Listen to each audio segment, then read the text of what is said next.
Michael Jackson didn't leave the hospital that night with cameras following him or headlines waiting outside. He left the way he came, quiet, covered, trying not to turn someone else's pain into a spectacle.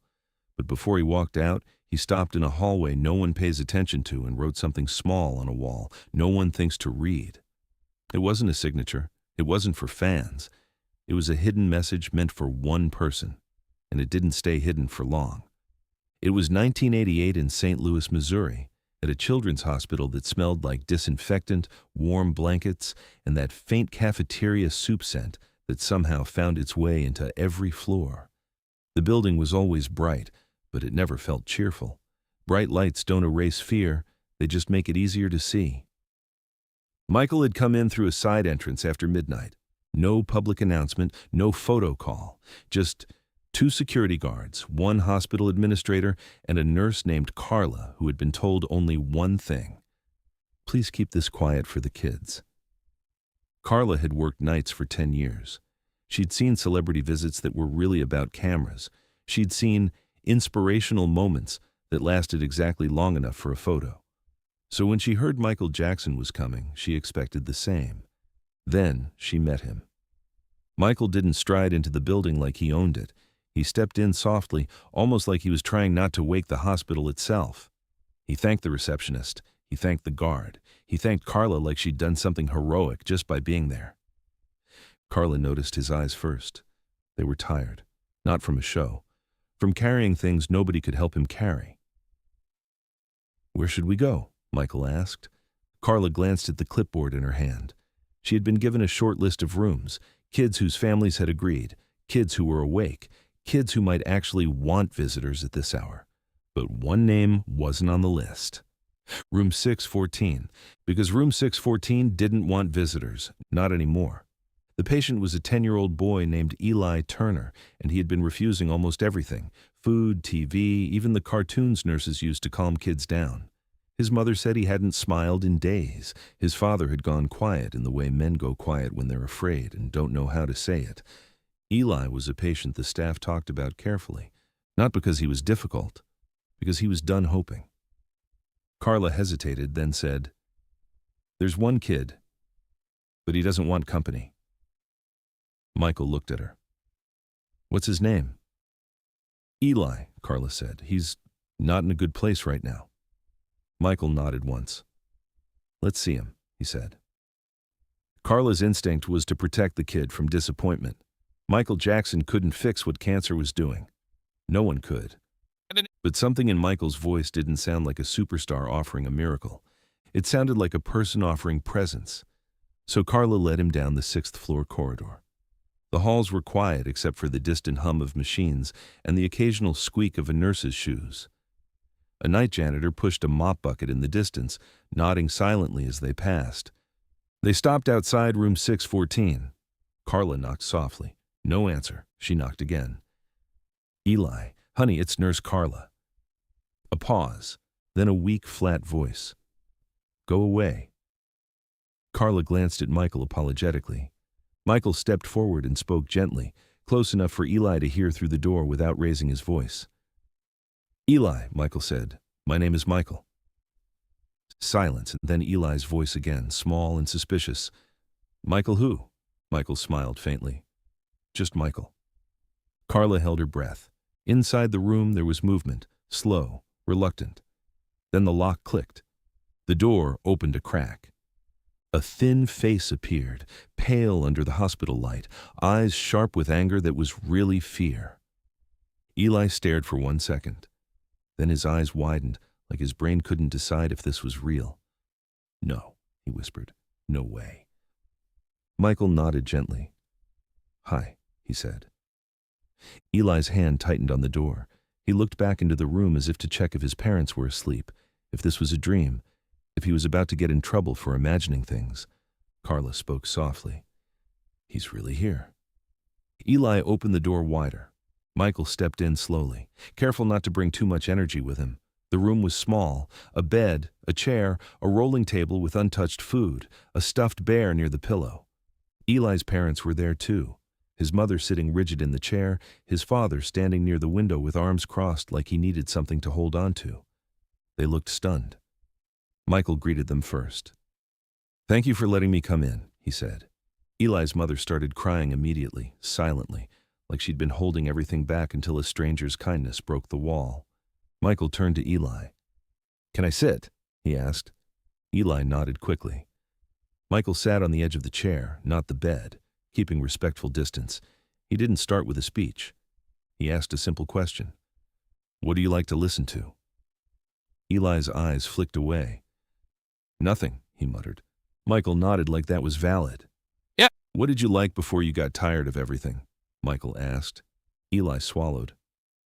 "Your songs," he admitted, like it embarrassed him to say it now. Michael smiled softly. "Which one?" Eli hesitated, then whispered, "Man in the Mirror." Michael nodded. "That's a hard one," he said. "Not because of the notes." Eli looked at him, curious despite himself. "Because it asks you to believe you can still change," Michael said. Eli's eyes filled instantly, anger melting into something raw. "I can't change this," he whispered, voice breaking. Michael didn't rush to contradict him. He nodded slowly. "I know," he said. That stunned Eli more than anything. Because adults usually lied. They said, "You'll be fine," even when everyone knew the truth was complicated. Michael looked at the heart monitor, then back at Eli. "But you can change one thing," Michael said. "How alone you feel in this room." Eli stared. Michael leaned slightly closer, not invading, just enough. "Can I tell you a secret?" Michael asked. Eli nodded. Michael lowered his voice. "Sometimes I get scared too," he said, "even when people think I'm not allowed to be scared." Eli blinked hard. "Why?" Michael smiled faintly. "Because being human doesn't go away when you get famous," he said. The room softened. Eli's father uncrossed his arms slowly, like he was letting himself breathe again.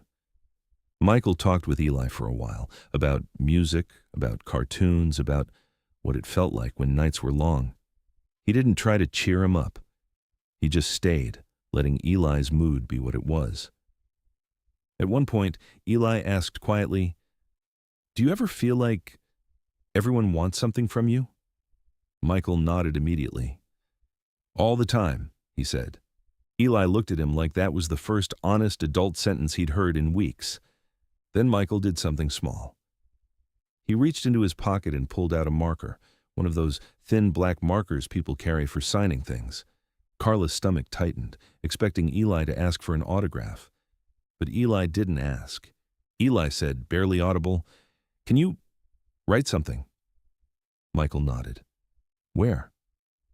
Eli pointed weakly toward the wall near the bed, the blank patch between a wash hand sign and a chart holder. It wasn't a place meant for messages. It was just wall. Michael stood, walked over, and paused. He didn't write his name. He didn't draw a heart. He didn't put "Love MJ." He wrote something else. A sentence small enough to miss unless you were looking for it. Carla watched the letters appear. Eli watched like it mattered more than medicine. Michael capped the marker and set it down. He stepped back and let Eli read it. The message said, "If you're still here, you're still fighting." Eli stared at it for a long time. Then he whispered, "But I'm tired." Michael nodded, eyes gentle. "I know," he said. "Fighting doesn't always look like punching," he said. "Sometimes it looks like breathing. Sometimes it looks like getting through one more night." Eli's mother broke into quiet sobs. Eli's father turned away toward the window, wiping his face fast like he didn't want anyone to see. Michael sat back down and stayed a few more minutes, not because he had to, because leaving too fast would make it feel like a dream. Before he stood to go, Eli asked one more question. "Will you remember me?" Eli whispered. Michael didn't hesitate. "Yes," he said, "I will." Then he leaned in just enough and added softly, "And if you ever forget yourself, read the wall." Michael left the room quietly. In the hallway, Carla exhaled like she'd been holding her breath the entire visit. "That was," she began. Michael shook his head gently, stopping her from turning it into praise. "Please," he said, "don't make it a story." Carla nodded, and for a while it stayed quiet.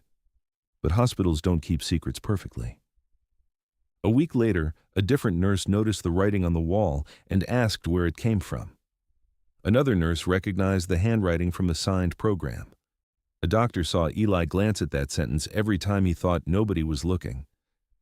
And slowly, room 614's wall became something people visited, not to worship a celebrity, but to borrow a sentence that felt like oxygen. Some parents asked nurses to bring them past that wall, just for a second. Some kids, after bad news, wanted to see it. Even staff started pointing to it on hard nights. If you're still here, you're still fighting. Years later, the hospital repainted the 6th floor. New signage, new colors, fresh wall. But one nurse, Carla, made sure the message didn't disappear completely. She copied it into a small notebook she kept in her pocket and showed it to kids who needed it. Because Michael Jackson didn't leave behind an autograph. He left behind a sentence. And sometimes, a sentence is enough to keep someone breathing through the dark. If this story stayed with you, please like and subscribe, and share it with someone who needs a reminder that even small words can be life-changing.